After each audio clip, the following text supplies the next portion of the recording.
Hey, it's Kristi and Amanda. Two girls from Saskatchewan, Canada, living the Reiki life while working the 9 to 5.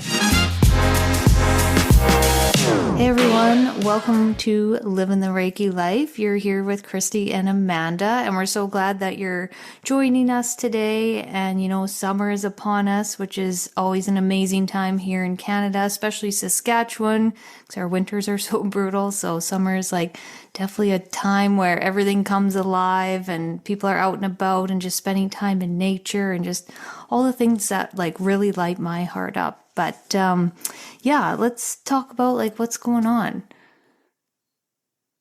Yeah, so if people have been following the podcast for a while, I think we've touched on this, Kristi, how you do a lot of cleanses and things like that. And so lately I went and had blood work done, and she told me that I had candida.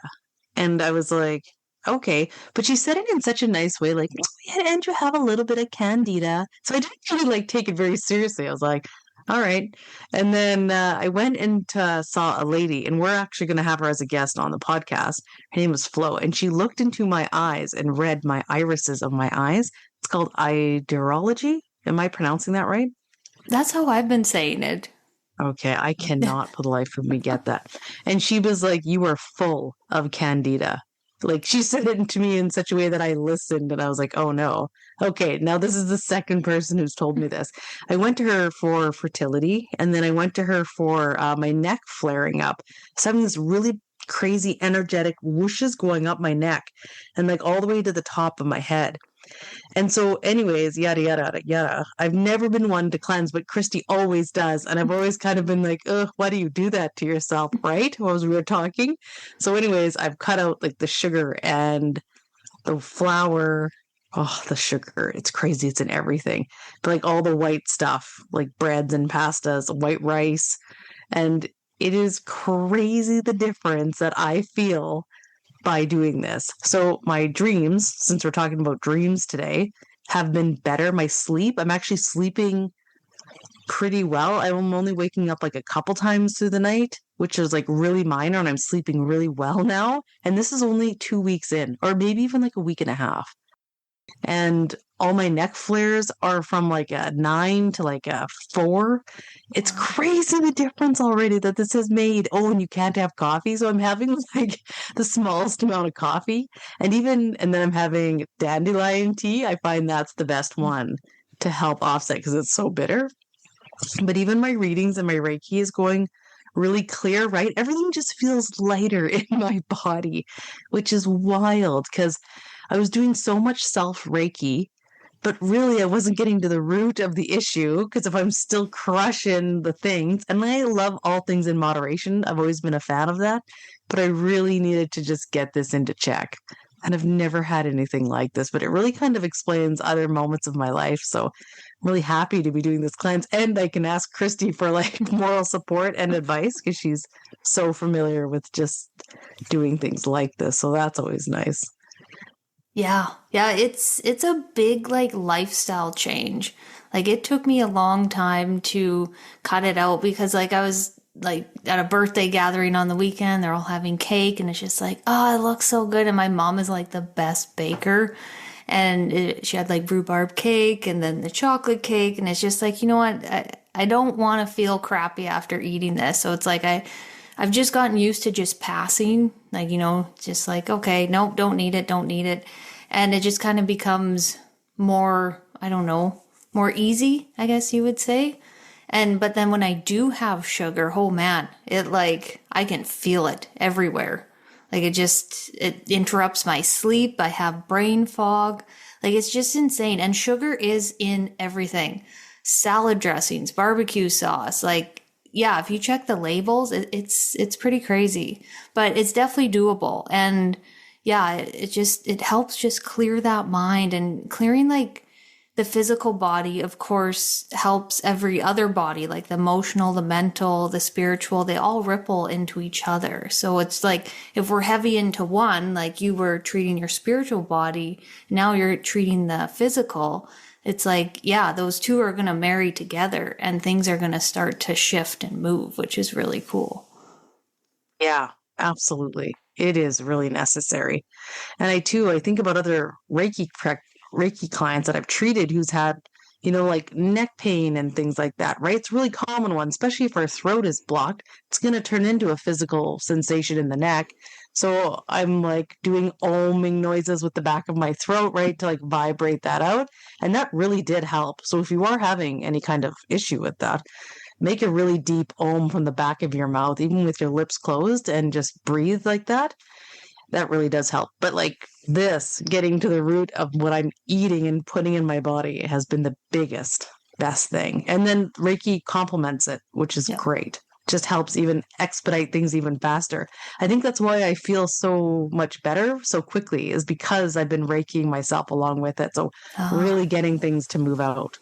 Well, that's what I'm saying, anyways. Well, no, that makes total sense because like I did go through a withdrawal period and then giving up caffeine as well. Like it's a big shift for your body. So if you're able to support your body through Reiki, that's just freaking awesome. And like getting to the root of a problem feels so good. It's the So hardest good. way. You can just kind of dance around on the top. Like I always think of when I'm weeding the garden, it's just like pluck a couple weeds out, we're good to go. But then when you dig in and you pull that big root up and it just like rips right out of the dirt and you have that root in your hand, it's like, yes, I got you. I know. It's so satisfying. It really Yes. is. I love it. Oh, yes. What's going on with you? Yeah, I've had lots of crazy experiences lately, and I was like, I don't know which one to share, but I seen a full like apparition in my kitchen the other night, like a full on person. I seen his plaid shirt and like him standing in the kitchen and or by the oven, and he was just cooking. And I was like, what the hell? And I look, and then of course he's gone. And then I heard in my mind, it was like just an apparition, an energetic imprint of someone that lived here. And I was like, oh, okay. And he like didn't see me, didn't notice me, and then it was gone. I never felt anything after, but it was freaking wild. That hasn't happened in a really long time. So interesting. Do you think that's like a time warp lapse? What do Yeah. you think? Yeah, I think he was like in the kitchen doing his thing at his Right. time, and his like energetic imprint was there, and I was somehow tuning into it. I don't know if like the veil was ripped there. I don't know. Mm. It's just like a different dimension, and it's like crossing over, and it's bizarre. It's kind of like blows your mind, but yeah, it was really neat. And Troy was doing something, and I was like, oh, I just seen someone in the kitchen. He's like, oh yeah, what do you look like? And I was like, oh, I like this. And he's like, oh, okay. It was just like not alarming at all. Oh, it's such a special place that you're in to have that a relationship with your spouse. Todd would have said the same thing. Yeah, yeah. Absolutely. Which is so funny that we found men like this. But that is really interesting. Like, now, did the apparition look kind of like wavy energy, or did it look like translucent? Do you know what I mean? Yes, I do know what you mean, but it looked real. Like it looked like a real Wow. person. He wasn't see Wow. through, nothing. And the last time that happened, it was in the front of our yard, and I seen this man in a top hat. And he was more black and white, but it was like a full on person. And it's just like a flash, and then it's gone. Was that Frank? No, I don't know who that was. I never seen him Okay. again. But Wow. I yeah, the feel like other that's really strong energy if you're seeing it like that thick. yes, yeah. Yeah, it's not like a little orb or like a flash of light. It's like a Hmm. full on person. Yeah, it's pretty wild. And it doesn't scare me as much now because it just comes and goes so fast. It's not so scary. But like if it was over my bed at nighttime or something, I might Oh, have a yeah, different feeling about it. But absolutely. yeah, You must set boundaries though in your bedroom. oh yeah, yeah. Yeah. And I got protection set up. So yeah, knock on wood, I haven't experienced that lately. But yeah, and in our episode today, we're talking about dreams. And I wanted to share a dream I actually had. And you were in it, Amanda. And we, like, Troy and I love live sports. So we've been going to baseball and basketball. And I always thought it would be so cool to be part of a sports team. Like, you know, they have their physiotherapist and they travel with the team. So in my dream, you were teaching Reiki, and then I was teaching homeopathy, and we created a program that we were educating like physiotherapists or any other therapist on the sports team how to treat athletes and get them back on, say, the ice faster or the basketball court or whatever, because there's so many magical, well, not, yeah, I guess you could say magical, homeopathy remedies that I have been learning about, like in acute prescribing and first aid to help like with swelling and different things like that. And then I thought like with the touch of Reiki, and I was just like, it was the coolest dream. I was like, can we bring this into like real life? I love this so much. Well, and it probably plays into the fact that I was telling you, like I've taught Reiki now to two doctors, two general practitioners. And I thought it was just amazing that they were learning Reiki to complement their practice. Like, how cool is that to have a doctor who just has that full round knowledge? Oh, so amazing. I know Tony Robbins has a huge team like that. Like, really? I think he has even like the metaphysical team as well. Yeah, why not? Absolutely. I love this vision. Yes. Let's call it a vision. I'm in. Yeah. Yeah. Or like just create some kind of program like that, just like to educate people on like the other healing, because so much is changing in that world. And I just feel like that is the way of the future. And really, like some of those hockey players, like we're in hockey playoffs right now, like they'll play on like a broken ankle or a broken finger. And it's just like, you think of those repercussions later on in life. It's like, oh man, but if we could get in there with the homeopathy and the Reiki, I feel like we could just really help heal them quicker. But yeah, so we'll put that out in the universe and we'll see what happens. Yeah, we're publicly putting that out. I love it. Yeah. Don't steal my idea, but yeah. I'm sure we wouldn't be able to handle all the people in the world. Yeah, no, we couldn't. No. So more is always welcome. Yes, of course. There is always enough to go around. That's so funny. I was actually reminded of that today. It's just like there's more clients out there than there is practitioners with any sort of energy healing. So never feel like a scarcity or a lack mindset around that. People will find you. 100%. That's right. Yep. Yeah. Okay, so before we get into our episode, we have astrology updates. Actually, we have two more updates. We have our Reiki Circle coming up on Sunday, June 22nd.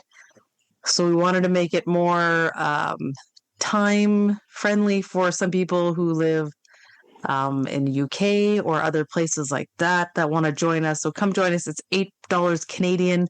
So I'm sure that's much cheaper for everyone if you live outside of Canada, but just helps with the Zoom fee that we pay. And yeah, it's a great community. We have a lot of fun. We had really good feedback. So come and check that out.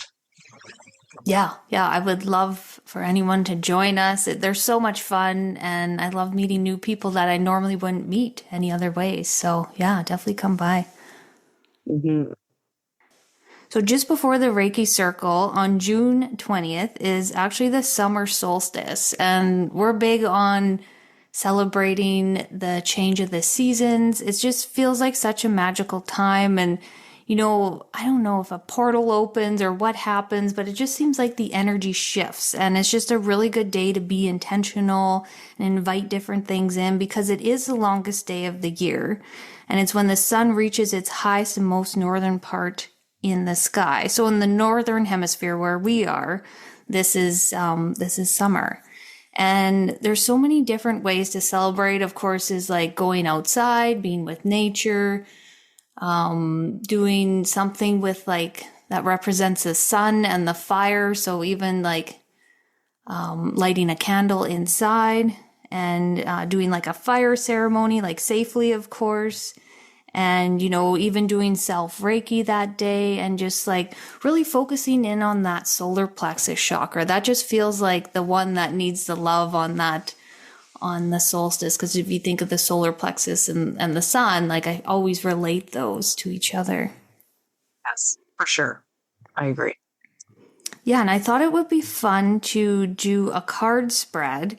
So it's like pulling like oracle or tarot cards and then having an intention on which card means what. And it's something really fun to do. So I felt like I wanted to share this with everyone. So I'm going to actually share this on Instagram I'll do it the day before the solstice. So if people want to prepare, and yeah, there's a 3 card, card spread or 6 card card spread. And yeah, it's really fun. Like the 6 card is like the shape of the sun. So you have your 1 card in the middle and then the other cards around it, and they each mean something different. So, and then journal after or whatever you feel called to. But yeah, I will share that on Instagram for everyone if anyone feels called to do that. Yeah, I'm totally going to do that. I love that idea. And it was really great work that you put in to create that spread. So kudos to you. Yes. Thank you. Yeah, we have a lot of like things coming up grouped together. So then on the next Friday, on June 24th, we still have that new moon in Cancer. So you'll probably feel a little bit of that solstice energy still actually with even that new moon. And again, it's a water sign. It's the Chariot card in the major arcana. And Cancer is ruled by the moon, which makes this new moon really a heightened time to connect with your feelings. So again, if you want to think about those deep-rooted emotions, we were talking about weeding out that you need to get rid of and just make space for your emotional well-being and new things to come in, and maybe even work on boundaries, right? Cancer is that little crab and can like to get into the shell if things kind of feel uneasy. So if you really want to work on putting out those healthy boundaries and what feels good to you, now would be a really good time, especially with summer. It just feels like that energy, longer days, and everything is just fresh. So looking at a fresh perspective on things as well. Yeah, I love that energy. That sounds lovely. Okay, well, should we just get into the episode then? Yeah, let's do it. All right, enjoy. Ryan was awesome to have back on again. We absolutely love talking to him. Yes, yeah, it's just so neat his what he learns and studies and practices. It's so fascinating. I could have talked to him for hours. So yeah, I hope you guys enjoy. Enjoy.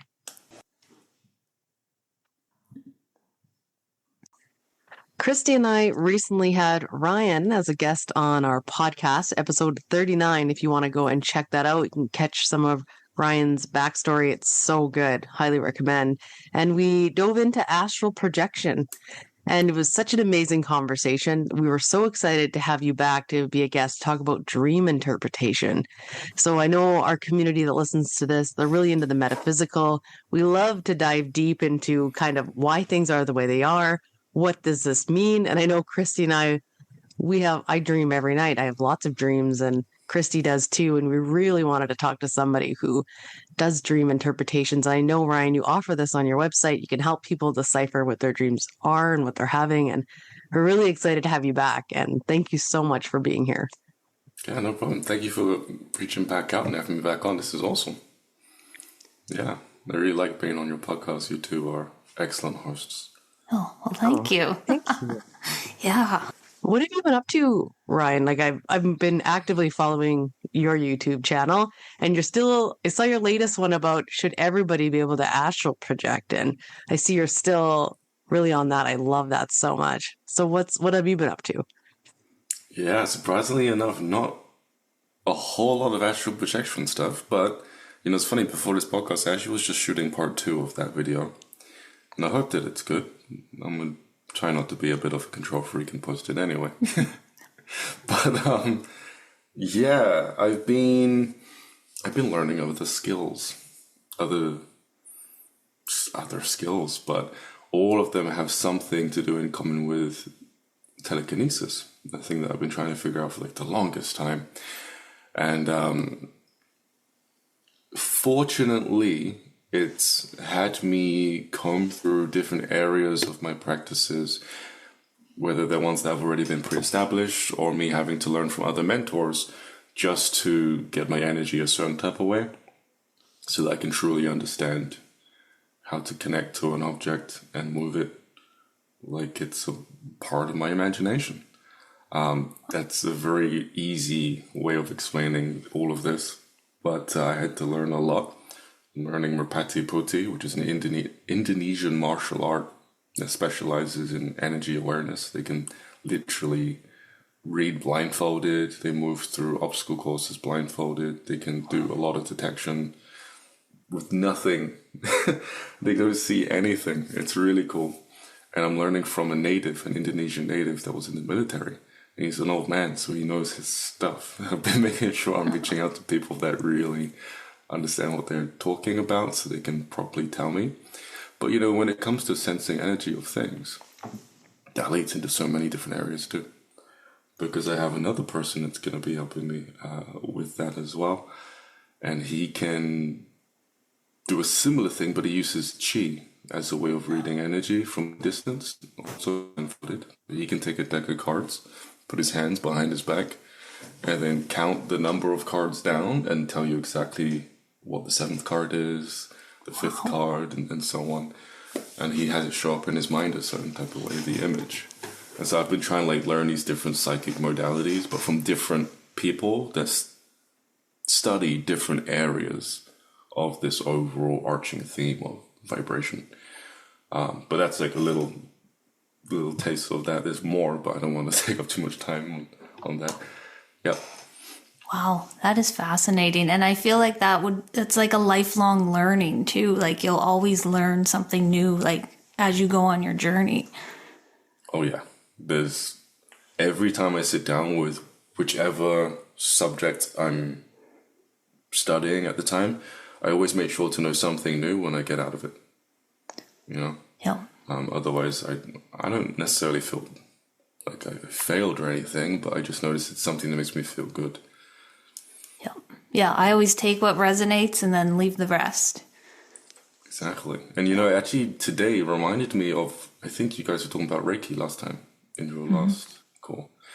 I ended up doing some of that completely by accident by studying somatic responses after entering a healing crisis through Paidalinga. Yeah, you heard of Paidalinga? No. So I'm on like this hell-bent mission to open all my meridians for the purpose of feeling energy. And so like a long time ago I was doing this, but my daughter was like really concerned because she was only maybe like 1.5. She was like, why are you hitting yourself? But you basically got to slap meridian points on your body and it will open up the channels. And I start doing that again because I'm like, I need to throw everything at this if I'm going to get a result. And then I noticed that my emotions are all up and down. We also had family come in, and so I was, it's really difficult to be around them. And so my nervous system was hyper stimulated and it needed to calm down. And I couldn't meditate properly. My mind was too fast. I'm like, this is weird because I'm usually really good at stopping my thoughts. So I look it up and the internet says your nervous system's crazy. You need to calm it down. So I think about things I used to do, but I want to get some new stuff. So I start exploring a little bit more when it comes to the range of things I used to do. One thing is like gentle touch. You touch certain parts of your body because we have self-soothing mechanisms that we intuitively do whenever we're stressed out. And this actually helps to regulate the nervous system, which then calms down the mind. So I find out that's actually a thing. I find specific areas of the body to touch to help calm down the nervous system. But I notice because of my feeling of vibrations, all those practices, that when I just take my hands over my body, instantly my nervous system is affected and starts calming down. So as I go to touch my body, emotions start coming up. And because I've gotten really good at both generating emotions, like false emotions, and not thinking, I can literally position myself in this type of situation where I'm not generating false emotions. And I'm really open to noticing if my mind is influencing everything. Does that make sense? So I can stop thinking and not create phantom emotions and just let whatever my energy is touching bring up whatever's in my nervous system. And so I look into that, and apparently it's like 3 different modalities of healing that a lot of people study to do. I'm like, oh, okay, now this is starting to create some range for me. Like I see myself going to different areas possibly. And so then you guys came to mind because you were talking about Reiki last time, right? You were interested in it, and I think a little bit of how astral projection could help explore that a little bit as well. Wow. Yeah, went on a little bit of a rant there. I'm super excited. So much stuff happens. I don't really have many people to talk to about it. Yeah, having that community is a huge one too. But yeah, that touch, like with Reiki, me and Kristi, we work like hands on, but also hands off in the aura. But yeah, having that hands on and touching those certain places, like especially if I put my hands on people's shoulders, I can feel the energy almost melt away down the rest of their body and calm that nervous system. It's such a killer. Like it's an awesome point. I don't know why the shoulders. Yeah, everyone carries so much on their shoulders, right? And it just melts away. But I wanted also that thing you were talking about with the blindfolding thing. Have you ever heard of the podcast? Quite frankly. No, it sounds cool though. Okay. This guy, his name is Frank. I can't remember his last name, but I think his YouTube is Quite Frankly. He's a journalist, and he did a whole segment on these kids who are blindfolded and that could see shapes. Like somebody would hold up a shape while they were blindfolded, or they could race a whole track blindfolded because they can see without seeing. Like he did a whole thing on it, and it was so fascinating. Yeah, that made me think of that, how people can do that. And I think kids have the upper hand because I feel like they're just less conditioned into shutting that down. Yeah, super fascinating stuff. They don't think. They don't question what an adult tells them. They just take it as fact. Okay, that's supposed to be happening. All right, and then it happens, and they don't think, how is this happening? Why is this happening? I need to know more to let this happen. You know. And I think I know the group we're talking about. It's a vibrovision. They tend to have a lot of clips of them driving go-karts blindfolded. Yeah. The kids. Wow. Yeah. There's a few groups out there. There's also Murpati Putti, because Vibrovision study Murpati Putti, and they're in, I think, Utah. And then there's Murpati Putti Australia, and they're trying to do it a little bit more from, the classical texts, if you will, the classical ways of generating their field in order to make contact with the objects around them and to see by way of using their field. And then there's one in India, which has had a bad rap. I think it's the same one, but they actually turned out to be kind of fraudulent. I'm not saying all of them in India are like this, but I think the particular one that keeps coming up, it turned out that they were actually beating the kids and trying to force them to see blindfolded sooner than they could. And then it turned out to be all just staged. But then there are some legitimate ones in India just recognizing real people that can do it, and then seeing some kids in India, you can kind of see the patterns. And then there is a guy in Russia, Diznov, I forget his name. He also studies not telekinesis, sorry, although he probably has a hand in that. Teleportation. Nikolai Densov, I think his name is. He can do some very strange things, and he's been around for a while as well, and he has also a program for reading blindfolded. And then there's a woman called Caroline Corey. She basically has interviewed all of these groups and probably more, and she also gives advice on how to do this as well. There's also Blindfolded Sight. He has a YouTube channel on how to do this. And then there's another woman, she's quite old, I forget her name, but if you look into Blindfolded Sight, you'll most likely find her too. She often teaches children and specializes in teaches children how to do this. She has a website on how to do this as well. They have courses. They're cheap, very affordable. You can break them down if you don't want to buy the whole thing. They'll just kind of wrap your mind around how to do this. Yeah. That's fascinating. And that makes me think, kids are just so open to things before, I find age 7 where things kind of start to shut down. Do you think that, some kids would have, a gift for it rather, or do you think all kids would be able to to do it to some extent. I like to say all kids, but then vaccines and upbringing Yeah. and brain damage can stifle a person's development quite a bit. And so we'll see. Yeah. Depends on the culture, I suppose.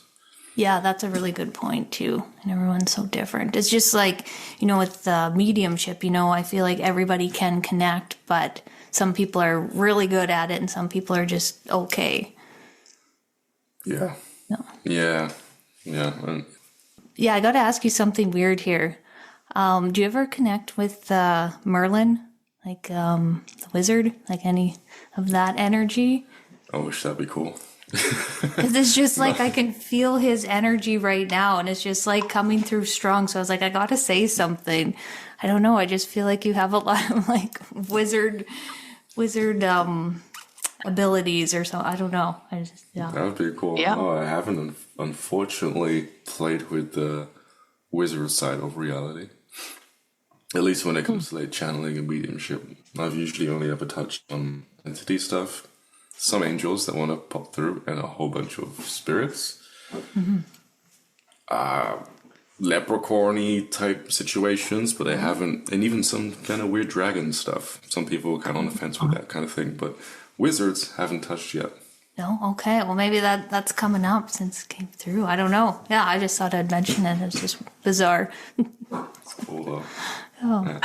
Yeah, Kristi and I, he comes through for our Reiki sessions, actually, both of us. Yeah. Yeah. When you first started your journey, he came through strong. Yeah. Yeah. Yeah, I know. Especially if we're going to travel somewhere, he will come almost like, is almost like the gatekeeper in that way of the time travel. But yeah. I don't know. Cool. And he Do you comes see through him? as actually quite short, which is funny because you wouldn't think he would be, but he does for me. He's quite short with a long staff. Can you draw him? Like, would you be able to make a sketch?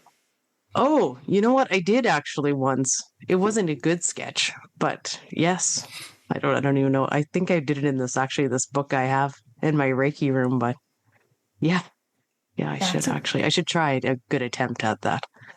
Yeah. How convenient. You say that with your hand hovering over a book. Is it that one? That is strange. Yeah, it could be. Yeah. But okay, should we get into things? Yeah. Yeah, all right. So I think a good place to start is like, what do you think that happens like when we dream? Like what happens to our physical body? And like, does our soul leave? Like what do you think that's going on there? So, the Native Americans often say that your astral body is your dream body. And that when you dream, you go into your astral body. And so you actually don't go anywhere per se. And I've seen this in the astral plane. I've watched people sleep. It sounds creepy, but like family members, I'm watching them sleep.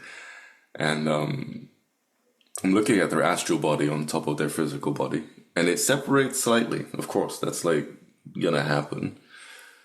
But it's not getting up and walking around, although that can happen. I'll talk about that in a sec. But most times it's just lying there, somewhat shifted from their physical body, and they are inside thinking, and I can feel them.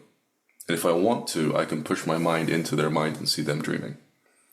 And so I know that their dreams are definitely created from their astral body, this type of energy. And other beings know that too, because they often dream walk. They'll watch people and slip in. And when that happens to me, for better or for worse, and I'm in a dream and I see someone that shouldn't be there, I can literally follow them out into the etheric plane and see them standing there. So the astral body seems to be the dream body. And when it comes to people walking around, like I mentioned earlier, sometimes the dream body can sleepwalk. So if you astral project and you see your mom just kind of standing in the hallway and she's not looking at you, she's sleepwalking. And this happens, I think, quite a bit to quite a few people. It just means they're not quite tethered to their body. Perhaps they've done some type of meditation or some type of visualization practice that's had them wander around quite a bit. Or perhaps even they can astral project quite a lot lucidly. But perhaps because they don't practice grounding exercises, they end up wandering even when they don't attempt an astral projection on purpose. You know, the astral body decides to travel. But it's not like they're traveling and they're aware of what's in front of them. Like, they're downstairs in their astral body. They have no clue they're downstairs. They're inside their astral body, dreaming. There are occasions where people can transition from a dream into the astral plane. And for this reason, they'll come back and feel like they've been somewhere and it's a real place. And to an extent, all dreams are real because it's subjective in that sense. It's based on your level of consciousness at the time, and it needs to be immersive, so your mind needs to believe in it. But even then, if you look at it from a very esoteric way, everything is just a dream anyway, and we're all under some type of level of unconsciousness which keeps us here. So it's like stages within one of those Russian dolls, right?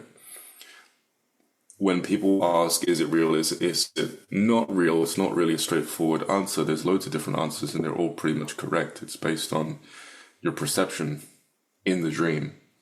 It's also based on the perception of who's looking at you if you're dreaming. And I guess in a really far out there way, it's based on how you can oscillate between different states of consciousness. Because then you'll be self-aware of which dream you're dreaming in, the confines of the dream, which will then give you the ability to either read it and or manipulate it, depending on where you are. Just kind of go back a little bit. When you're in a dream, you can actually transition to an astral projection. You can be in a dream, and inside the dream, you'll notice that there are ways out. There are doors, tunnels, crawl spaces in spaces that you think you wouldn't be able to fit. But if you go through them, if you're guided, usually a guide will show you, like, hey, kind of like crawl underneath, or not even, go inside your plug socket. You see that tiny little hole, just walk towards there and don't think about it. And then you end up moving through a tunnel, kind of like Coraline, and then you find yourself in the astral plane, normally the etheric plane. You can find yourself in the astral, and you'll find other beings there, other crawl spaces, like inside of an atom, well, the nucleus of an atom. You'll find yourself, like, within those tiny vibratory spaces. You'll find other spaces in there. It's really bizarre. It's like there are spaces in spaces. There are spaces in your dreams that will lead to other planes. There are spaces in this world that will lead to other planes. Everything is very much interconnected. The realms don't go up or down. They're intermingled.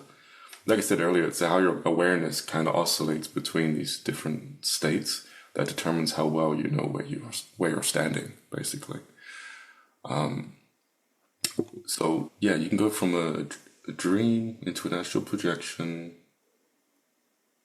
Do you want me to expand on any of that? Because a lot of that can be taken into a different area, if you'd like. Well, I wanted to tell you about one of the dreams that I had, and I feel like this is kind of like what you're talking about, like what all happened. Okay, I wrote it down because it just happened, but I don't remember my dreams that well. But I want to see, when you talk about the Russian doll and the different pieces, that's what happened to me in this dream. So, it was one night where my husband came home from playing hockey and he was really tired. So he passed right out and started snoring, like super loud. And I was getting pissed off because I needed to sleep. So I was like, whatever, I'll go sleep on the couch. Like, I won't wake him up. And I fell asleep on the couch. And then I woke up to somebody like swiping my temple. It was the weirdest thing, like a finger on my temple. And then after that, I tried to wake up, but my body was paralyzed. So then all of a sudden, I am standing over my body on the couch, looking at myself and watching my body try to struggle. And then after that, I popped into another, like, fractal, I guess. So it was like I was watching myself watch myself on the couch. So it was like 3 layers going on all at once. And I was so, like, I finally got out of it and I woke up and I tried to go back to sleep, but it felt like there was something in, like, not in my house, but there was something in that astral plane that was like trying to, I don't know, attach to me or get my attention because of like the thing on my face. I don't know. It was weird. I went and put up with the snoring because I was so freaked out. I was like, what? I'm out of here. Yeah. Yeah, like you said, you're out of body. That was something trying to get your attention. It could have seen you. Wait, you didn't go to sleep right away, did you? Could you hear the snoring while you were trying to go to sleep? Yes, I could. Your awareness? Yeah, I could hear him in the bedroom still. Was that keeping your awareness in the room? Yeah, that's man. right. So that was inducing an astral projection. Sound is a really good way to do it. If you create sounds in your room, maybe have the TV on super low, or music on your iPod somewhere in the room. You can vaguely hear it, keep your attention there, you'll slide out. It sounds like that had you appear in the etheric realm, and then something saw you and decided to stroke your head. Sometimes then, if that's the case, it could be just trying to help you out. Not necessarily trying to scare you or anything. It just saw you. It saw you were struggling, and it was like, hey, bring your awareness here, and you'll ground here. Especially if you didn't see it when you were there, it's because it's trying not to freak you out, or it's gone. It just did what it wanted to do. It helped you out and left. Okay, that makes more sense. And it's interesting, like, the spot on the temple, like your mind. It's like, get back in there. You can do this. You can get out of here. And was it gentle when it did it? Yeah, it felt like... That's really nice. Like instead of like a slap. It could be so much worse. What's really annoying is when they yell in your ear. Oh. Like, if there's a spirit that's just mad and wants to mess with people, they can actually... It's happened twice in my life. It's really annoying. They dive over the bed and yell as high as they can, as loud as they can in the ear. Oh. Wow. But gentle ones, gentle touches, knocks on the door is really appreciated because it gives you that sense of safety. The thing that's in the room, well, isn't in the room, it's outside. It's intentionally doing that to make you feel safe. Things like that, they're all good. Okay, cool. That makes me feel better about that. Because, that green couch, I don't know what goes on there, but it's always, I have the weirdest dreams. But maybe because I have sometimes a TV on, like very faint. So I'm going to have to pay attention to that next time. And you're also doing it in an unfamiliar place. And so your body hasn't learned to fall asleep properly there. Which is why, especially in the beginning, if you're just learning astral projection on the floor or the couch is quite ideal. Okay. Interesting. Yeah. Wow. So, Kristi, were you having kind of like a little bit of lucid dreaming going on then too? Like, could you control and do you know what I mean?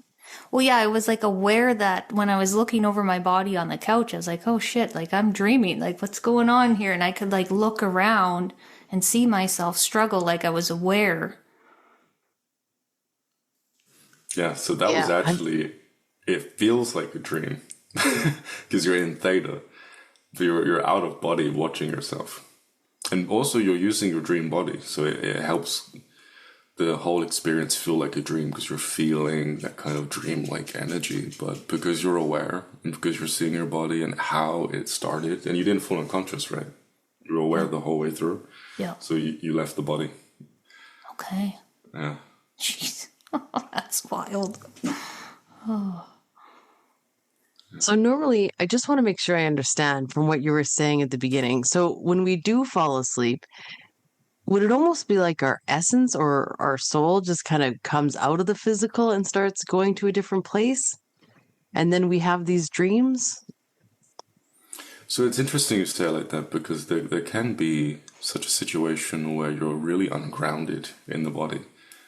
And if you slip through a crack, so to speak, you can kind of float away to places and be unconscious even in places, astral planes even, and think that you're dreaming. It's possible.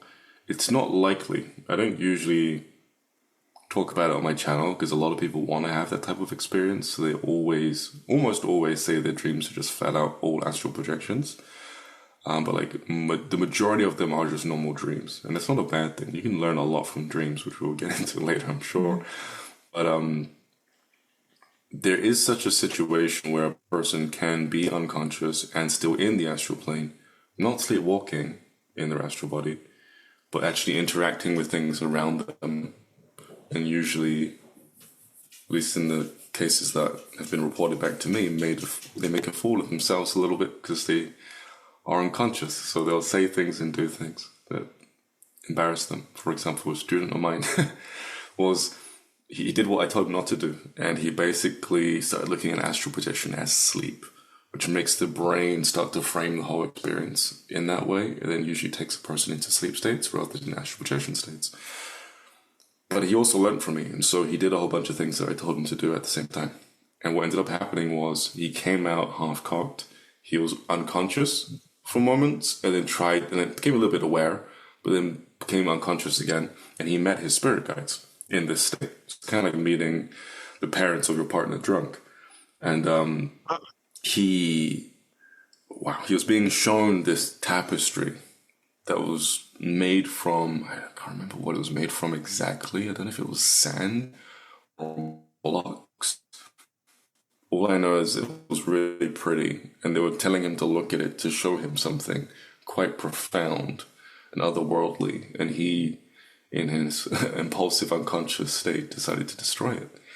And they said to him, "Why did you do that?" And they looked at him really aggressively, and they beamed their awareness into his mind, and he felt naked. And that's how he knew he was definitely astral projecting, not just because how it started. He was fully aware that he was just kind of struggling with this being aware state of mind, but because they were able to penetrate his mind in a way that dream characters can't do.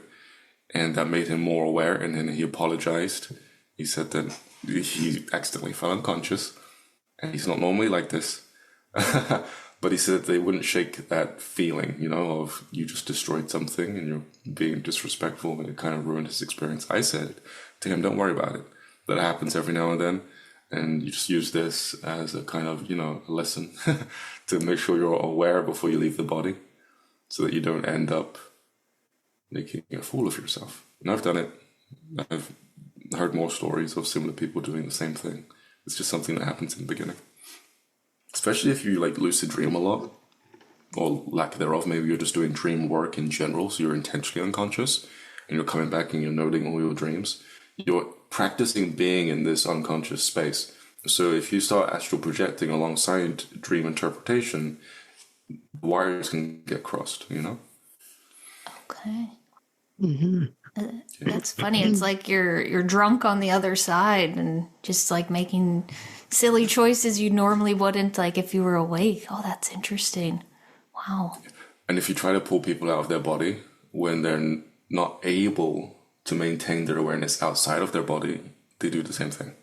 They run around like a kid in a candy store. You try to get their attention and say, hey, just stand here, don't move. They're like, oh, what's that? And they run, and they can't remember much of anything. They come back to their body and they're like, what the heck? They're all weird and disorientated, and it's how they were in the astral plane too. They often lose energy because they didn't come out properly, and they just can't maintain that level of awareness outside of the body. That's why a lot of people, when they ask me to take them out, at this point I say no, just because I say it's not worth it.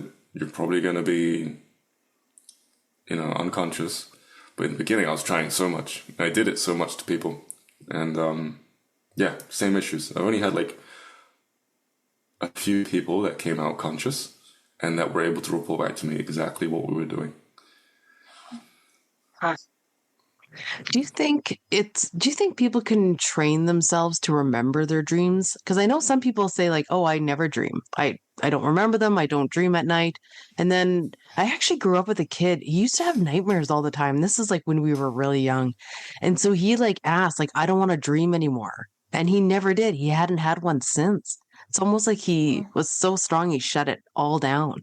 And I mean, who knows what he's like as an adult? We don't talk, but can people train themselves? Or everybody does dream every night, right? Yeah, they do. They dream. It's just they can't remember because either they're not letting themselves, like that kid, or they wake up too quickly in the morning and they don't actually sit there and allow themselves to, hold on to the dream. And if you don't hold on to a dream, it can be over pretty soon, long before you actually open your eyes. And so you're just kind of in darkness, and that's what you remember, just being in darkness. And so you'll say you didn't dream. It was just dark. But you were unaware of what was happening. up until a certain point. You became aware in the darkness, and that's the last thing you remember. But you were doing things. And sometimes people aren't sleeping deep enough. This happens, especially if they smoke a lot of weed. It prevents the mind from going into REM sleep. And so you'll find you just kind of hover in this black space the entire night. You'll wake up, you might feel like you've rested a little bit, but you will crash pretty quick, depending on how high you were the night before, or if you took anything else into your body. Really? Yeah. Because a lot of people take... Sorry. A lot of people take weed to sleep, to help them sleep, but they're not actually getting that deep REM sleep when they do that? No, they're not. They're not. It can definitely help distract them from their problems, because it takes the body out of whatever space it's in. We have this running joke in the house, which is, in case of emergency, break glass. Like, imagine having that on the wall with a with a cigarette in there. But yeah, they won't be able to go into REM sleep, and what will happen is, if they do this daily, they'll get chronic fatigue, and their body will just shut down. And then usually they've had this intuitive feeling not to smoke. They'll have this massive, deep, vivid dream that they'll swear also is an astral projection, because it's so real. Most accounts of accidental astral projections that I've received from people that think they've astral projected, it's been because they've been smoking weed and then they've suddenly stopped and their brain has caught up and allowed them to have such a submersive experience that they feel like it's really generally real. But I'm like, no, it's just like a week's worth of dream content compressed into one experience. Wow. Yeah. That's interesting. I know someone that was smoking daily for probably a year, and he just quit cold turkey, like just done. So I kind of want to ask him if he had a dream or what switched for him to just stop. And now he's like kind of like he's burnt out and he's trying to, get back to reality in a way, clearing the fog out. But yeah, that's interesting about Dreamtime. Yeah. But makes sense, yeah. Something else I wanted to ask you about was like sleep paralysis. I've heard like lots of things, like different theories that go on. I used to experience it lots when I was doing shift work, like working night shift and sleeping during the day. And I've heard like theories of like, something evil, like the old hag is sitting on your chest, because a lot of people feel like heaviness on their chest and they can't move and something's like holding them down. And I remember hearing that theory, and I was like, I don't believe in that one. That one freaks me out. But what's your take on that whole sleep paralysis? That's a big The question. old hag? Yeah, the old hag. You've heard of it? Yeah, No, I think I might have seen it actually a couple of times. Oh, no way. It's actually a thing. Oh, God. Yeah, I'll definitely talk about that in a sec. Do you mind if I just use the bathroom real quick? Oh, yeah. Go for it. Yeah. Like, what? The old hag? Yeah. I've It's a never freaky heard that. thing. No doubt. And people, have seen her face, and like I don't know if she's like a demon type thing or just like freaky. What was that show? The Witch Hunter? The Witcher? Oh, I've heard of it. I you never ever watch- watched it though, because it's too spooky. Well, no, it's kind of fun. Like, it's metaphysical-y. Oh, okay. And I want to say she's in that. Because, like, the boogeyman's in there, but I think she's, like, the female version. So it's, like, sleep-related, right? Really? Oh, the boogeyman. Baba Gayana? Baba Ganyana or something? Let me Something look it like up. that. Yeah.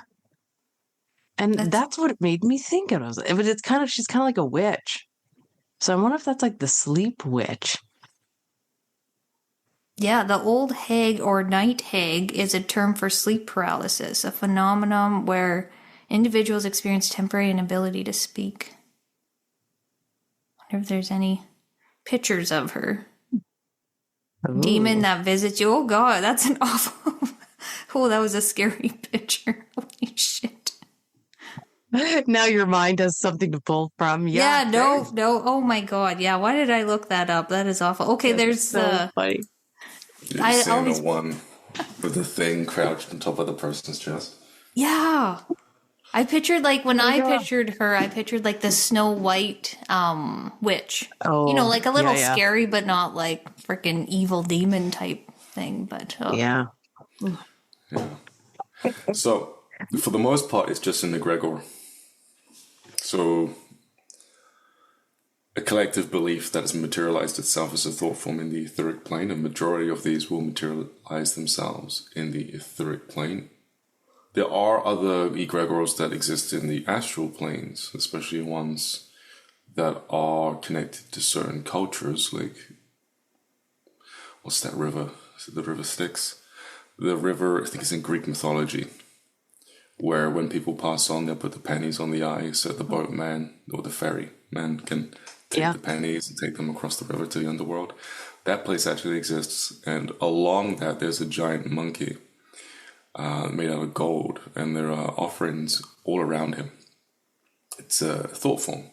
And there are others as well, in India as well, that you'll see astral project a lot and go to these other places in the world. But essentially, yeah, a lot of like shadow beings, the guy with the hood, or the beings with the hood that eat away at your fear. The old hag, similar beings as well. The reason why they try to scare you is because this reinforces their existence.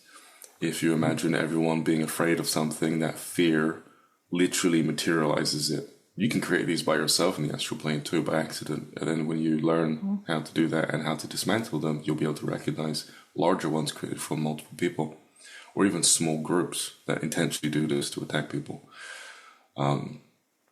But essentially, they need you to be afraid because that energy that comes from you affirms their existence and it keeps them there. And when you've got egregores that are being created by thousands and thousands, hundreds of thousands of people, like the boogeyman, for example, then, it doesn't matter if you don't believe in it. It's not going to disappear, but it will leave you alone because there's no point in hanging around someone that's not afraid. And so you can actually walk among these things and they will leave you alone. And you could also build a reputation around there where they will actively believe you and say, leave him alone. He already knows what's going on. And then they'll prey on someone that really has no clue. And you watch people get dragged by their hair through the sky by things, screaming. And I don't know if I mentioned it last time, but last time I saw that, I yelled to the person, just relax, it's not real. And they just weren't relaxing at all. But that's what the old hag is. For the most part, it's a egregore. Okay. An egregore is different from a thought form tulpa, because they're like two different titles for these thought forms, these forms of thought. An egregore becomes sentient. Enough people believe in it, so it becomes like AI. It just becomes self-aware. And then it can actually think outside of the intentions of the group that created it. Tulpa, it's more closer to home. It's a thought form that you just create. And so it's not self-aware. It will fall apart if you just stop believing in it. Then there are witches that can actually astral project and stalk you. That kind of old hag is, well, they're just old. So you're going to see them looking terrible, Okay. It's interesting. I wanted to just ask more about that sleep paralysis. So how come some people get that and then some people have never experienced it? And they've astral projected, like the people that have never experienced it, or maybe they've never astral projected at all, but they've also never experienced sleep paralysis. There's people who've never experienced sleep paralysis. Yeah, so it could I don't think they're at the point of astral projection. They're just like, yeah, if they've never astral projected and they've never had sleep paralysis, I wonder if maybe they have and they just kind of slept through it because it's very common. If they somehow haven't, it could just be that their energy centers are so shut down they can't have that experience. Like their body's made out of lead, almost, in alchemy sense. They can't generate anything. And I've met people like this, they can't even feel the PSI ball when they put their hands together. They can't feel their field. Oh. It's very strange, and I get concerned. I'm like, "Ooh, how's your health?" Because they have like no energy to them, and usually they smoke a lot or they do something. They don't treat their body very well, and they're often very stressed out and very 3D, and that they're very concerned and engaged with 3D matters and just materialism and anything really that deals with the body and 3D. So that could also be grounding them here and keeping them energetically depleted and thereby shut off from these experiences. I wonder if that's too like a trauma response and people are just so disconnected from their bodies from different types of traumas they've had too, right? Like I know people, they'll cut themselves when they're shaving and they don't even notice. Or they're so proud that they have this high pain tolerance and you're like, ugh, like that's not a great thing to brag about. Just means like you're not, really connected in with your body. That's an interesting way of putting it. I know that through fear of experiences like this, a person can mentally shut themselves down. Like the friend that doesn't dream. Does he? Mhm. Is that what he did? He shut himself off, right? Yeah. That Yeah, can he happen with just seeing prayed. He spirits. prayed. I don't want to dream anymore. Yeah. Prayer. And so Yeah. they see ghosts, they see aliens, they don't want to believe it, and they'll shut it down. Through prayer is often quite a big one, or through just straight up denial. And that can have a long lasting effect unless someone comes into their life and is like, hey, take this psychedelic. Or maybe that person that's come into that person's life is just vibrating so high that it just kind of loosens them up a little bit. And what's interesting when you talk about like these different beings, or what did you call Igor or Egregores. It's a Greek word for basically thought form. There's a book on it. Oh, is there? I think his name is Mark Stavish. I have a condensed version on my website, a blog post. Oh, But his okay. book is pretty good to read too. Egregor. Oh, that's how you spell it. Okay, I'm gonna write that down because I feel like I had an experience with this through a Reiki client. When I tuned in, I seen like this god awful beast of like, I don't know, like a demon type looking thing. And I called in like Archangel Michael to like help it go away, and I thought I got rid of it. But afterwards, I was like drained of my energy. I didn't know, like I couldn't ground. I just felt like I wasn't even in my body.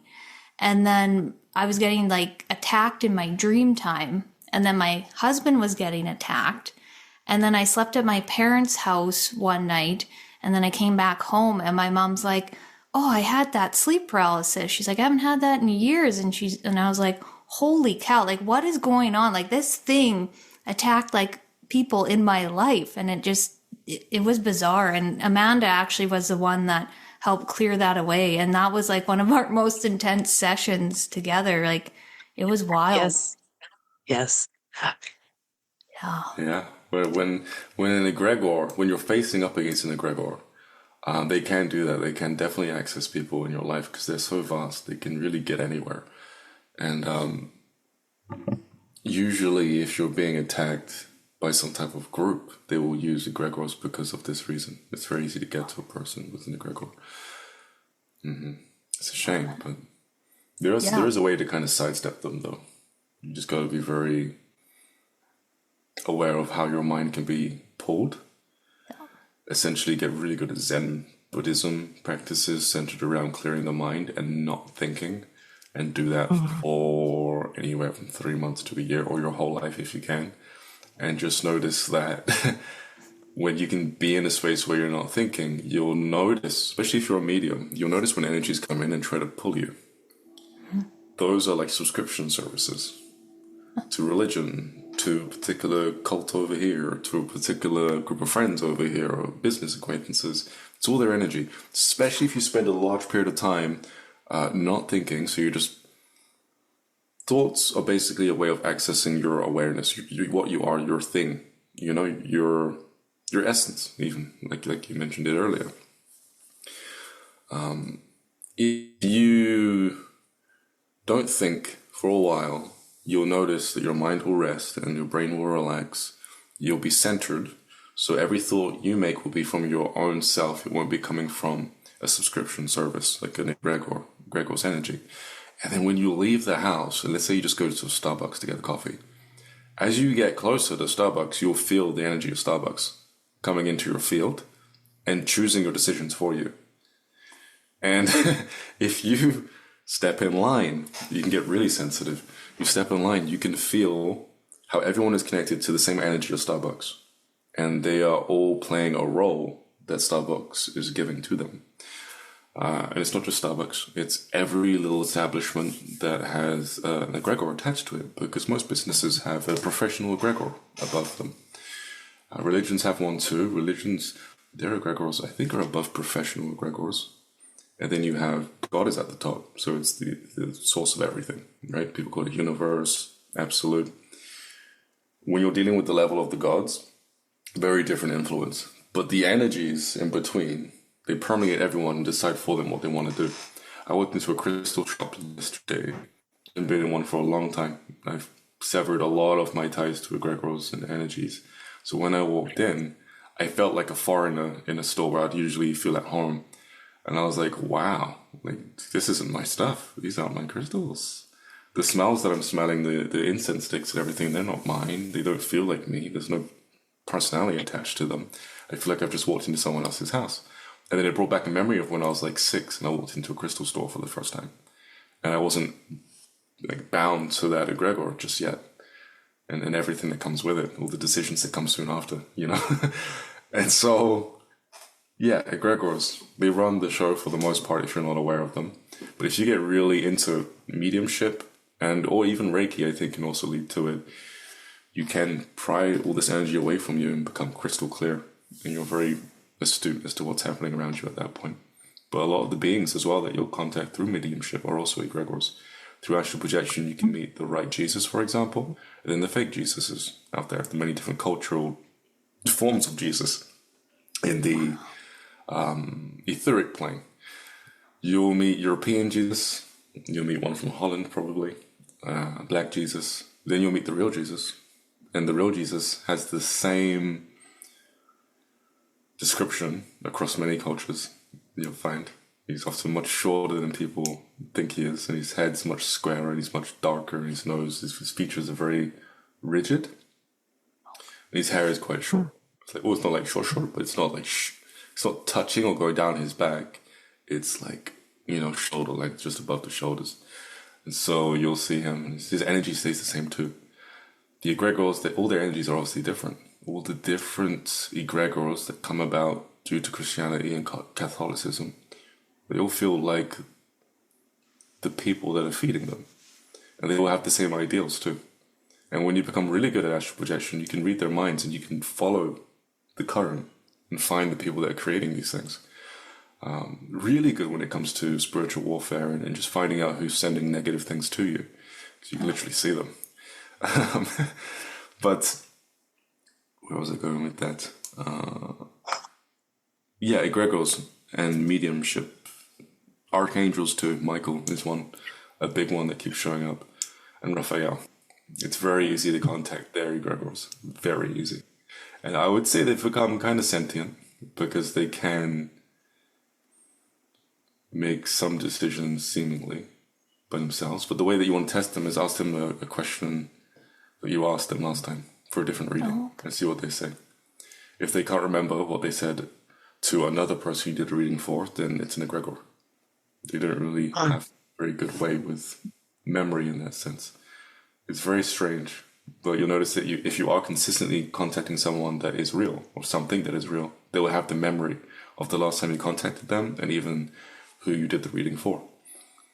And you can back it up with other forms of divination too, like tarot, just to be sure. And you can always double check these to make sure they're like the highest vibration or they're serving love, right? So it's not easy.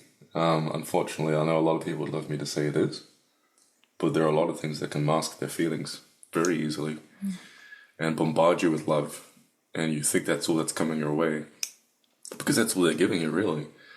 But like at the center of that egg, it's kind of rotten sometimes. It just depends. I often say if you're meeting these higher vibrational beings in the lower vibrational realms, then most likely not them. But if you're at their doorstep, it's different. If they take you to their place, it's different. Then it's like, oh, this is what you're about. Because the environment reflects their vibration. That's truly them. Okay. Yeah. Huh. Wow. Yeah.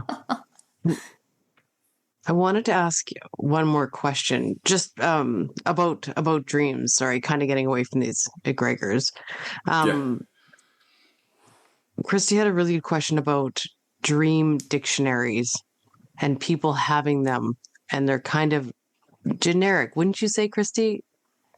Yeah, like if somebody's dreaming about a snake and I look it up in the dictionary and it tells me what it means, it's like, well, who made this up? Who made this symbolism up? Like, I should be sitting with the meaning of the snake for me rather than looking in a dictionary. Like, I don't know. I guess people. Yeah.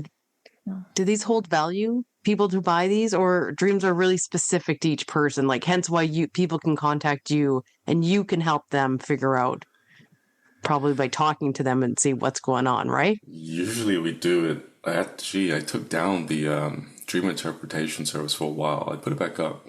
I think I put it in a fine print, make sure you have many dreams, because within the first 2 minutes, we would have interpreted the dream already. And the rest of the hour is just us hanging out. It's actually really easy to interpret a person's dream. However, you're right in the sense that most, well, I would say most, but there are aspects of dreams that are very personal to a person and that are not the same for others. But then at the same time, a lot of us are the same.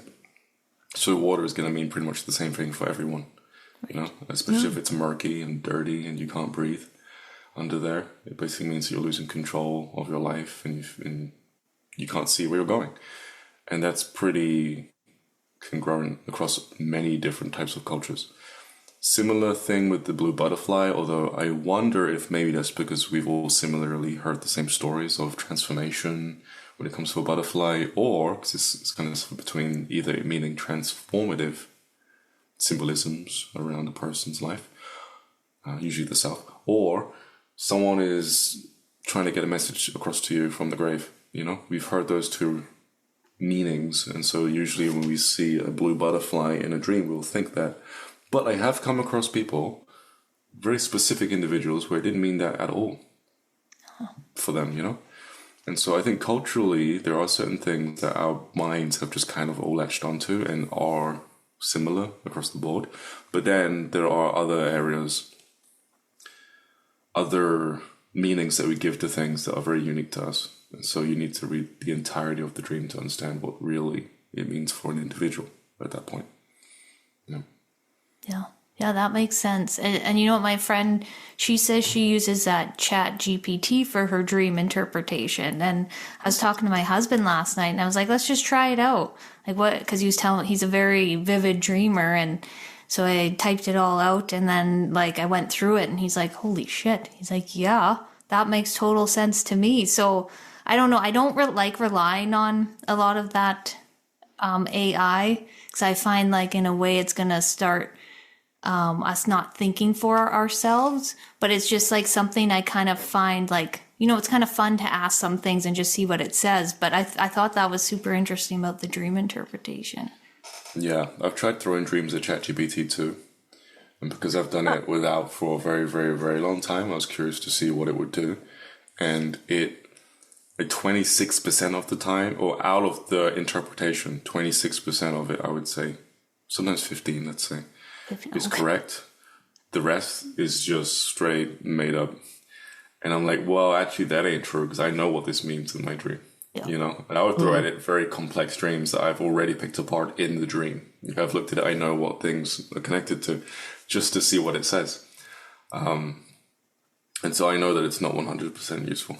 I think having your partner interpret your dream for you because he spent like a long time with you, it would probably yield better results than ChatGPT. Yeah. Especially if they could hear you talk about your dream. Because usually how you say it is going to sound differently to someone outside of you than it does yourself. It can seem very obvious to someone outside of you. Yep. That's so true. And we decipher each other's dreams all the time. I'll tell him about mine and then he says something. And I was like, I didn't even think of that. And yeah, it's kind of neat. Yeah. Yeah. Because they know your habits. They know your weak spots. They know your strengths. They know what you're going through at work because you tell them. Yeah. It's very obvious to them. And they can tell you. Yeah. If they're confident. Yes. They should be. If they just kind of listen and not think, just listen. And then they should be able to give you everything properly. Yeah, it's neat. I really enjoy that thing we have going on. But, through my dreams, I've found like a lot of crazy guidance that have come through dreams. Like one example was like I was on a boat and I was trying to rescue everybody else in the water, throwing all their life jackets, but I wasn't putting my life jacket on first. So it was like big guidance into looking after me first, like, putting your mask on first, like when you're in the airplane. So if somebody's like working through something in life, can they ask for like specific guidance? Like, do you do that or? Yeah, for a while I was playing with that for a couple of years because it was very useful. Before going to sleep, just speak out to your subconscious mind. You do it out loud if you want, or with your eyes closed inside your head, just out to the darkness. And then ask, I need advice on this particular situation. Completely let go and fall asleep. Okay. Even if you don't completely let go, you'll still get the answer in your sleep. Because your mind, subconscious, it's always listening to you. And it knows what you're going through and it knows the solutions to it. So it'll tell you plainly in your dreams, usually through metaphor, because the subconscious mind loves using metaphors as a way to have you perceive your problems from a different perspective. Right. It's like the brain never really quite, we should shut it off, but we don't shut off. We constantly think. And so as we go to sleep, it just changes into a different form. Usually one that's more receptive to us because we're really submersed in the actual dream itself. Right. Yeah. Yeah, metaphors are a big thing. Oh, yeah. And does it matter, like, the time we have the dream? Like, sometimes we can have dreams, like, when we midnight, like, right in the middle of our sleep, or, like, I find I dream a lot in that, almost that, what would it be? Like, the end part of my sleep, I guess. Yeah. Yeah. Does that make a difference? Logically speaking, it should, because around 3 to 4 a.m. you'll be in the deepest part of your REM sleep, so you should be getting some good messages there. But again, it really does depend on your intention before you go to sleep, because some people, they don't intend to get messages at all when they go to bed. So they just dream about hanging out with their friends, which can mean something subtly, but it's nothing huge. There are ways of really priming the mind to give you crazy bouts of information. Like Tradak, if you stare at a candle, and you're able to stare at it to the point where you see DMT like visions, and then you go to sleep, your dreams will be very different. You'll get all the symbolism and more. It's like your brain probably is only giving you like 10% of what it could actually give you in a symbolic way. But this will ramp it way up. So I forgot your question. Oh, just about the different times we have our dreams, like the ones right before we wake up for the day. Yeah. Yeah, so I think around 4 to 3, you have deeper dreams. But I think the reason why they're more significant in the morning, and it's the same with me too, is because you can remember more in the morning because you're coming out of sleep.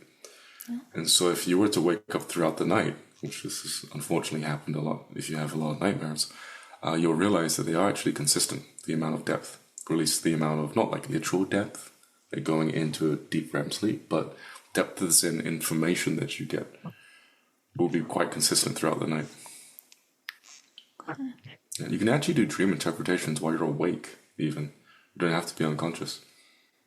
You can just lie there and let your mind, the musings of your mind that just kind of float in and out through one ear to the other, show up. And that's your brain already starting the metaphor engine to show you your problems. And you can work with it there.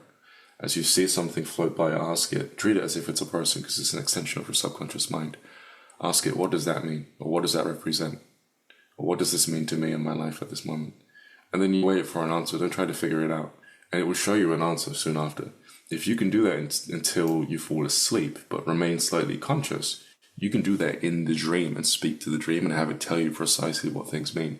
And you can do this for so long that eventually you'll get to a place where you're dreaming unconsciously, because maybe you forget one night, but you just suddenly want to know what something means, and out of habit you go to the dream. What does that wardrobe mean? Why are the legs at the bottom all broken and it's kind of slanted and the floor's kind of damaged in?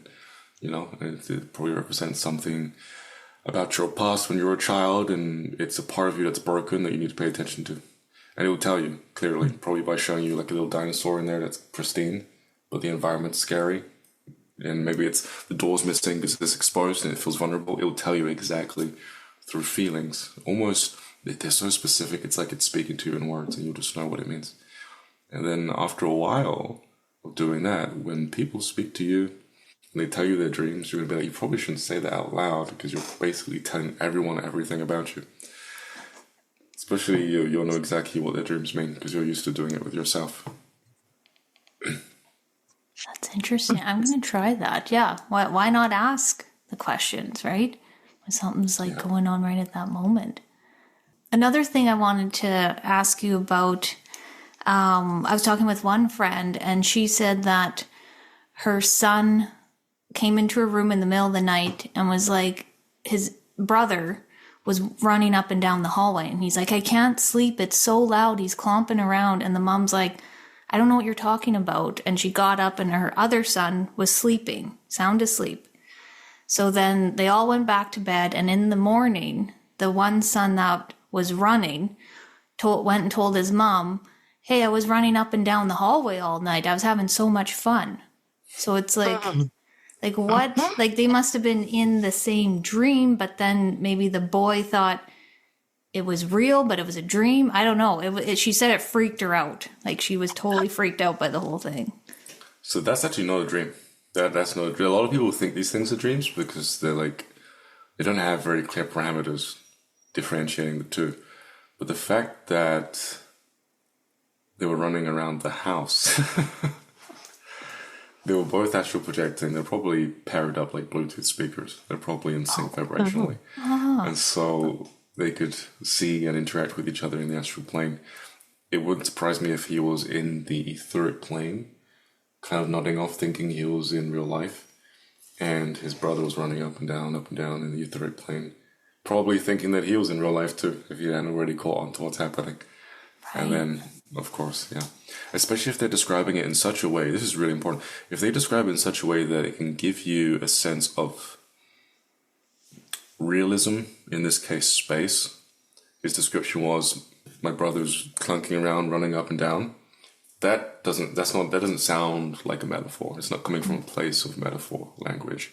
It's coming from a place of frustration and haunting type language. Like this, he's not going to sleep. Generally, humans, we tend to speak quite plainly when it comes to, and straightforward when it comes to real life experiences.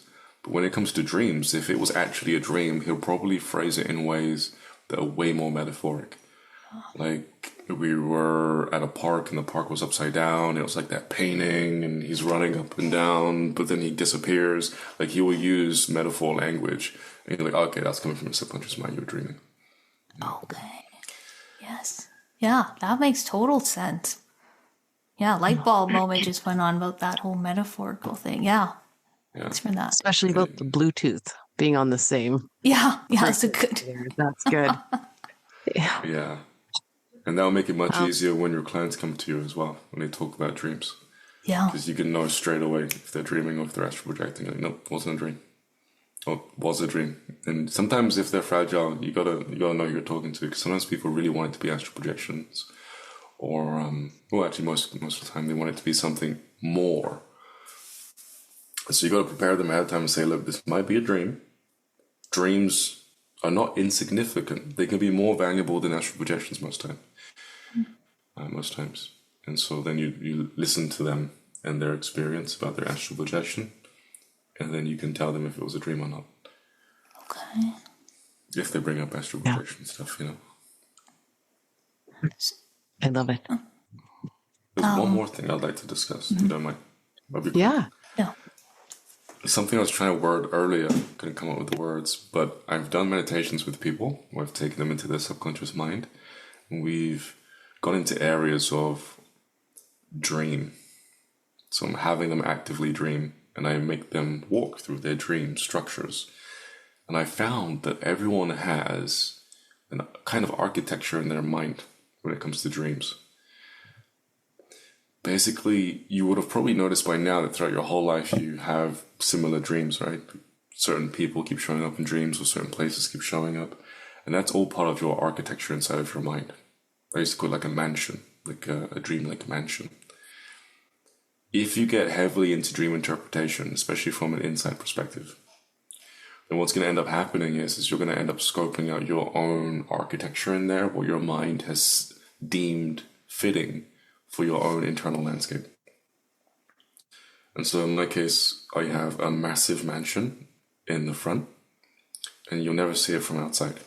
You come in, it's checkered floor, there's a huge staircase that comes out like this, there's a room down to the right, and there's rooms off to the left and behind the staircase.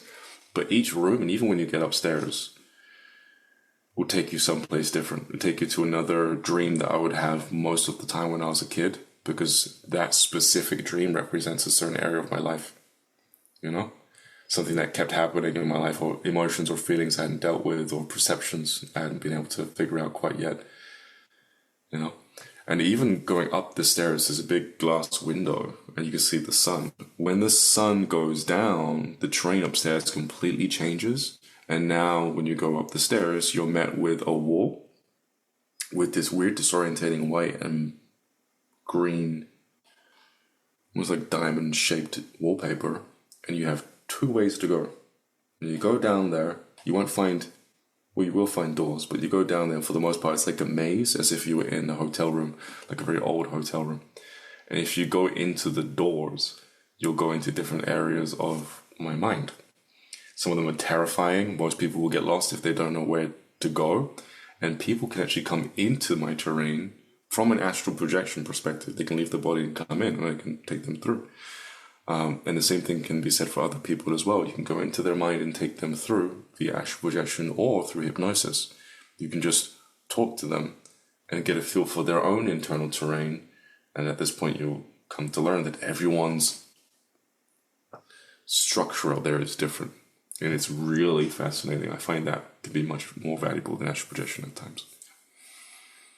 Doesn't this remind you of Akashics? Like I going was into just your own going to say Akashics. that. Yeah. Yeah, That's exactly what it... Yeah. Yeah. Huh.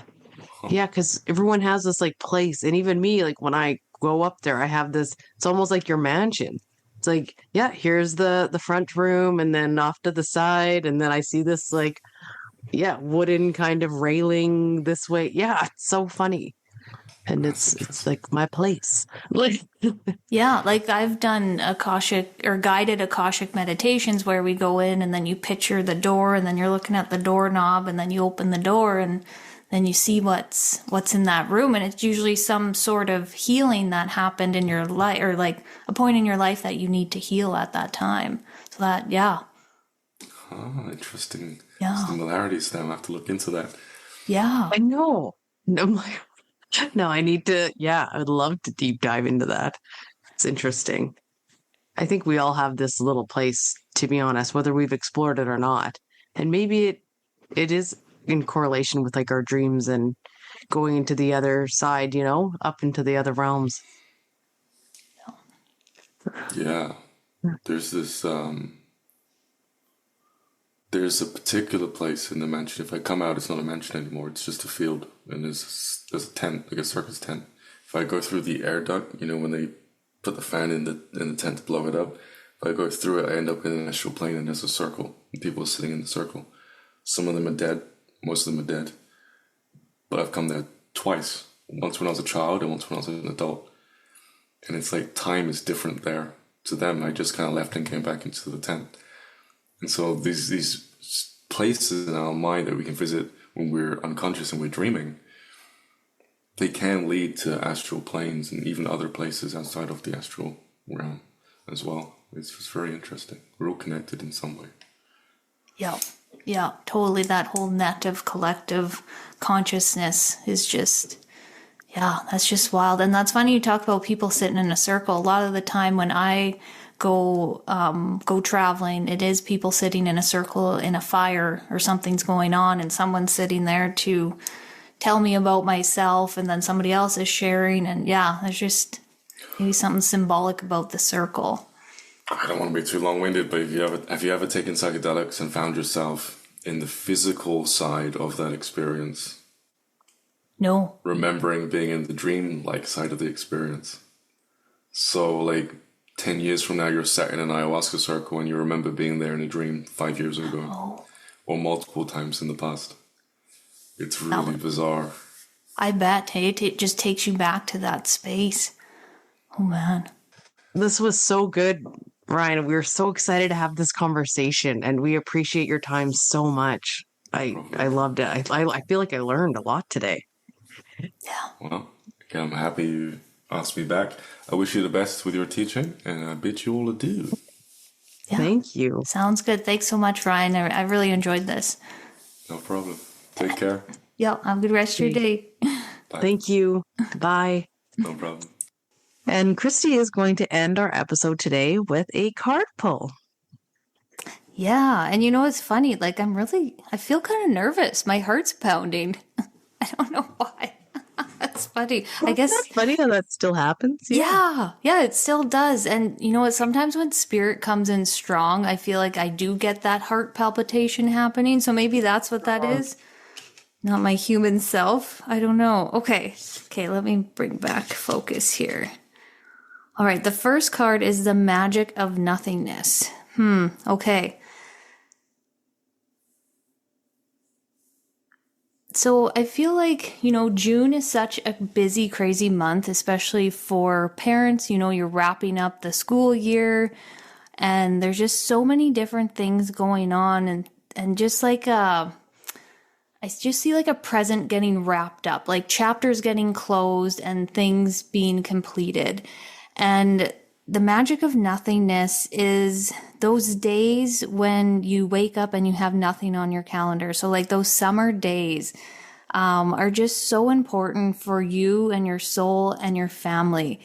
And because, you know, when we're go and we have our schedule and we have something to do every day, our soul wants to rest. Our soul wants a day where we can just wake up and do what we feel like doing. And I know that's not always possible for everyone and your lifestyle and what's going on. But, you know, it's like, oh, you know, like Spirit is saying it's like, no, you need to schedule this in a magic of nothingness into the void where you can just get lost in time. Like, you know, when you're out camping and you're like, what time is it? I don't even know where, like, what's going on. And just like that feeling of losing yourself in the moment and in nature. So your guys are just saying like, schedule that in, the magic of nothingness. And even if you want to do like, you know, like 10 minutes, 20 minutes a day, just to sit in that magic void and then, just be really intentional about it is what I'm hearing. And you know, it's like the first time you try, it can, like our monkey mind can start thinking about all the things I have to do. And it's just like, practice that void. They're showing me like when you close your eyes, picture like a starry sky and just when thoughts come by, put them on a cloud and watch them float away into the like abyss. That's funny. That word's coming through. But yeah, just picture that. And as you do that, things will get easier. And then the next card is Trust the Call. And this is really interesting because I feel like when we get into that void and the magic of nothingness, this is when our spirit guides can come through, our ancestors, and even like, I'm feeling like starseed energy. And it's just really fascinating because this person on the rock is like looking at the sunrise and the solstice energy that is coming through. And it's just knowing to trust what you're hearing to come through. You know, when you get kind of that intuitive hit, like, I need to look up that book. I need to look up that course. Oh, you know, I really heard something about that. I want to look into it further. Trust that nudge and follow it is what your spirit guides are saying, because there is like a big, it's like an emergence. That's like the word that's coming through. What is up with these words tonight? But it's just like, there's something shifting with the energy, and it's just like really trust that intuition within yourself and trust that call. is what when it's coming through. And then the next one is feel, don't think. And this one's interesting because it's like got a brain and then the heart in the middle of the brain. And you know how like our heart and brain sometimes are disconnected and we think with one and not the other. And it's kind of hard to have that connection. But what the spirit guides are saying is like when you trust that call to something, feel into it and don't think about it. So, it's easier said than done. Like when you sit with something, an intuition hit that comes through, what is your first feeling about it? Feel into your body, feel into your heart. It's like, ooh, does that excite me? Does that light me up? Or am I scared about that? Or is that something I want to navigate? Just feel into your body. And everybody's bodies are different. That's what else they're bringing through. So it's just, I might feel something in my right shoulder, or I might feel a tingle in my foot. Like it might not always be in my heart. So they're just saying like to navigate your body and just tune into the sensations that you feel within your body, because everyone is so different. But just really, really feel into that that first hit, that first intuitive hit that you get in that magic of nothingness. So yeah, okay, that wraps it up there. I really resonated with that very first card that you pulled about June being busy and scheduling time off. Yeah. Because I had like last Saturday off. Like I just didn't have any appointments. And I was like, oh my gosh. I was like, should I like put a post out? And Todd's like, or you could have a whole day off. And I was like, oh my gosh. Yes, I could. I'm like, I like had a bath. I fell asleep in the tub, kind of like. Oh, nice. I know it's so important. Such good messages. Yes. Oh, I just love that. Those times where you can just relax and do what you want to do in those times. Like that is like my favorite. I look forward to those. Yes, me too. Me too. Well, that's good. I'm glad you took some time off because your weekends have been jam-packed. Yeah, it was great. It was great. So, and we actually forgot to mention with Ryan, we'll put all of Ryan's connects in our show notes. So if you want to connect with him, check out his YouTube, his website, everything. We'll put that all in the show notes for you. And you can find us on Instagram as well, Living the Reiki Life, and our personal handles. Yep, mine is The Birch Soul on Instagram. Yes, and I am Reiki with Manda. All right. Thanks so much, guys. Yeah, we'll see you next time. Bye. 1, 2,